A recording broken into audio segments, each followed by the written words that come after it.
Guys, welcome to Geekslovedogs, Book Dragons. And today we're going to begin wrapping up February, in March I know, with a February book haul. This is what we've acquired in the month of February, and it's a little bit of everything.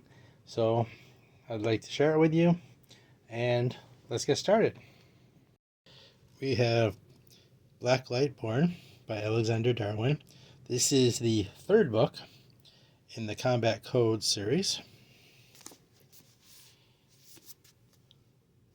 And I do have the second in Griever's Blood and the first in Combat Codes. So I can put that into my TBR list to be read at some point soon, hopefully.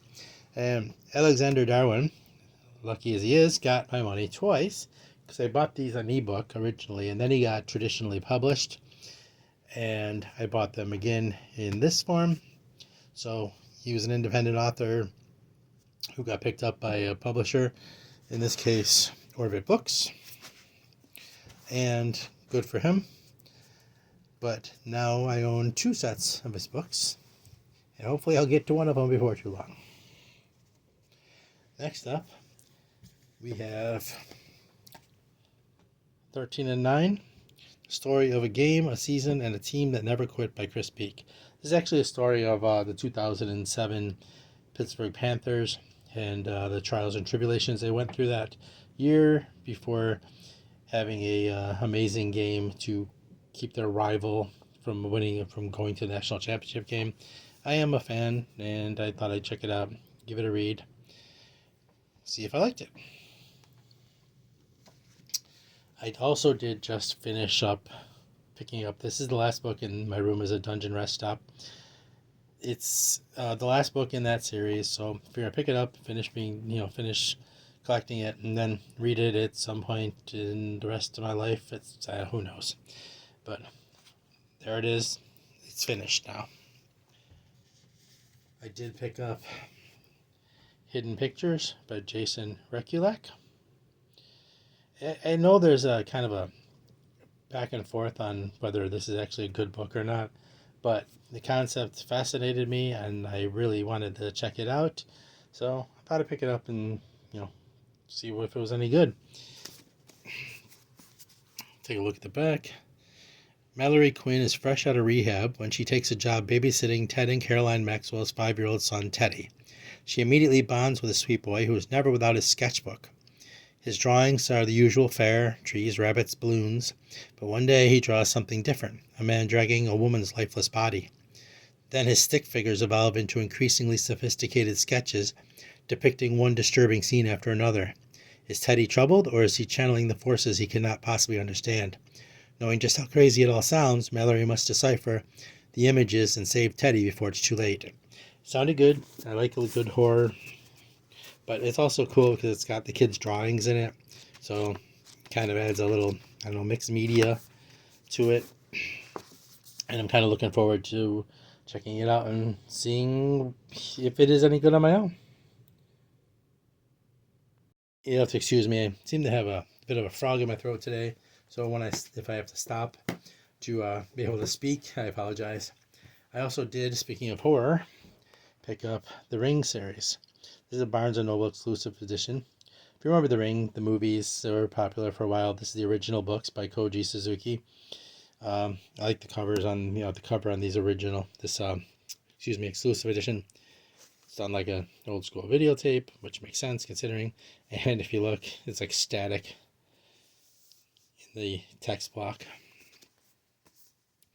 And you guys pretty much already know what that's all about, right? Do you remember The Ring? Well, I picked up the second book as well, Spiral,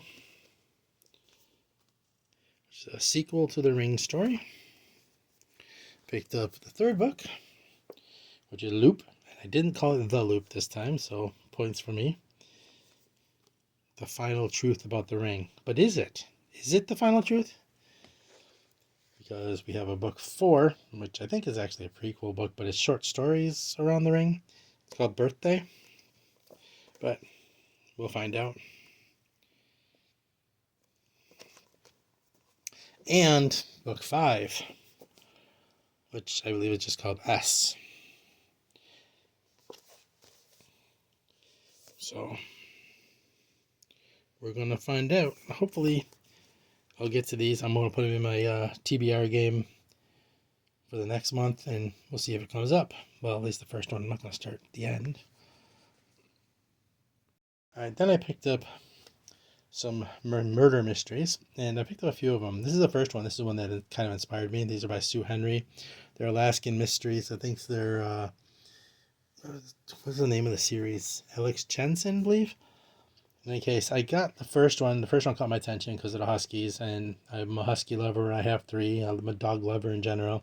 So it caught my attention. I've read a bunch of books on the Iditarod and dog racing, sled racing, and I enjoy them. So anyway, I picked up the first one. This is the first one.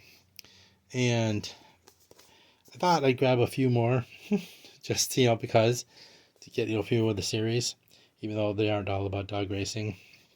And what happened was, well, I don't have the exact order, but one of them does not fit in size.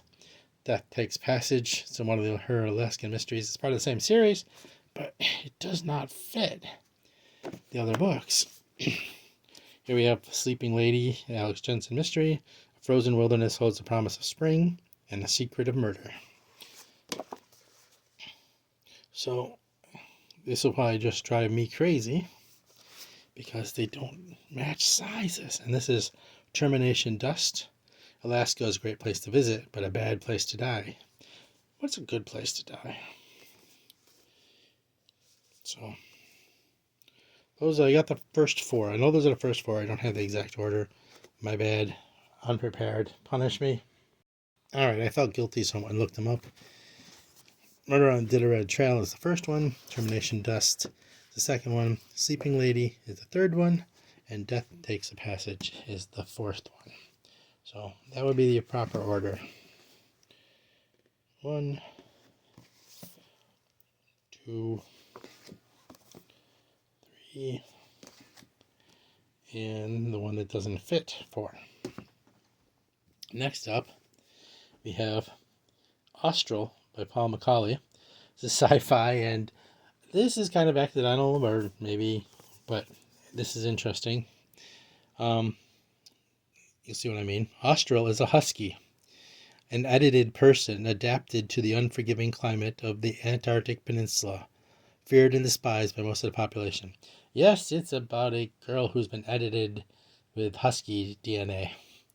So, like I said, it's kind of a coincidence, but I mean, considering that's what caught my attention about it, She's been a convict, a corrections officer, in a labor camp, a consort to a criminal, and now out of desperation she has committed the kidnapping of the century.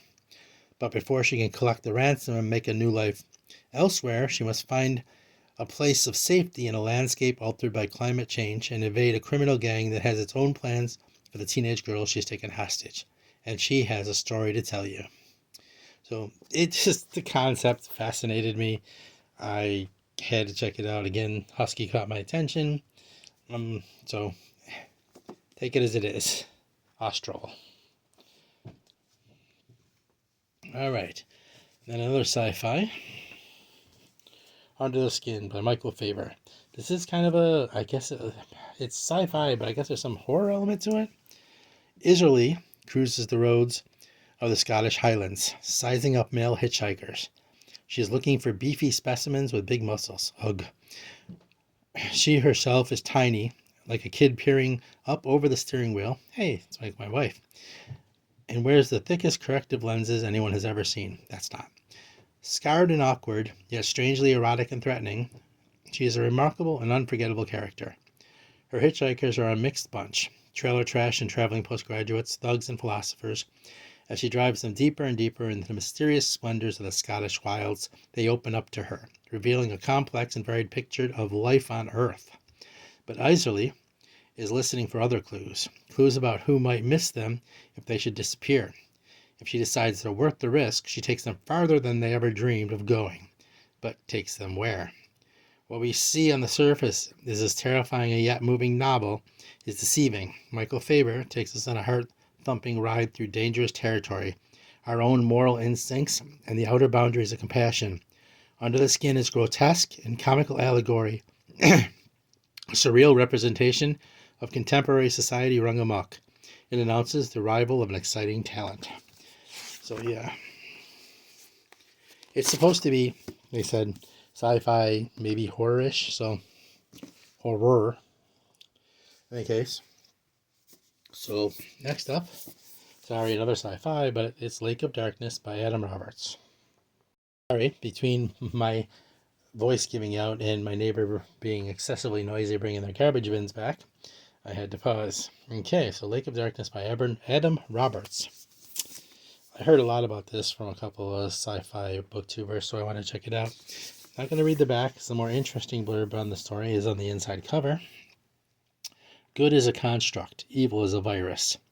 The starship Sa Nero and the starship Ubilat. No, before I go on, the SB thing there, I had to look it up because I didn't know how to pronounce it, and apparently the B symbolizes an extended S sound, so technically this would be s or something close, oubliette.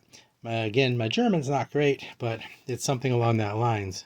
It makes an S sound after the S, so if I'm really off, I apologize. I'm doing the best I can. So anyway, the starship Sa Nero and the starship Oubliette were in orbit around a black hole one afternoon. By the end of the day, the crews of both were dead, victims of a single killer, Captain Alpha Rain. Rain claims he's acting under the command of a voice emanating from the black hole. No one believes him. Everyone knows that things go into a black hole, nothing comes out. But something inexplicable has been happening to Rain, and whatever it is seems to be spreading. An historian studying serial killers from the 21st century interviews him, and then nearly kills someone herself. It becomes increasingly undeniable that there's something inside that black hole, and it's found a way out. I love sci-fi horror. Absolutely love sci-fi horror. That sounded fascinating to me. We'll find out.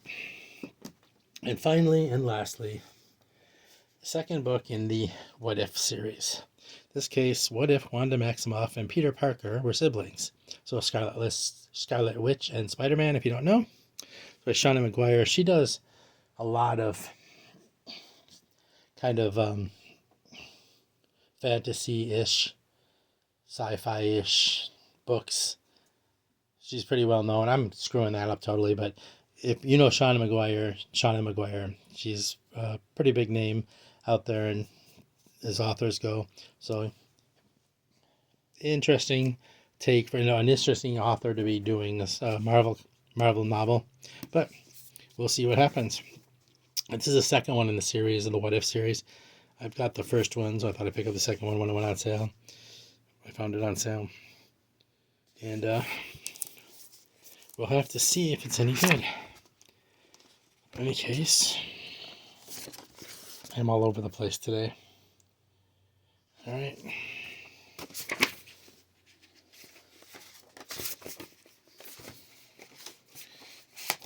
Anyway, so there we have it. That's my February book haul. I hope, even despite my loss of control today, that you enjoyed it, got something out of it, and that you'll come back when I do my monthly wrap-up and come back for more. Like, subscribe, join our pack, and hope we'll see you back. I'm sorry this was a disaster. I'm having one of those days. I'm sure you understand. And thank you. Talk to you later.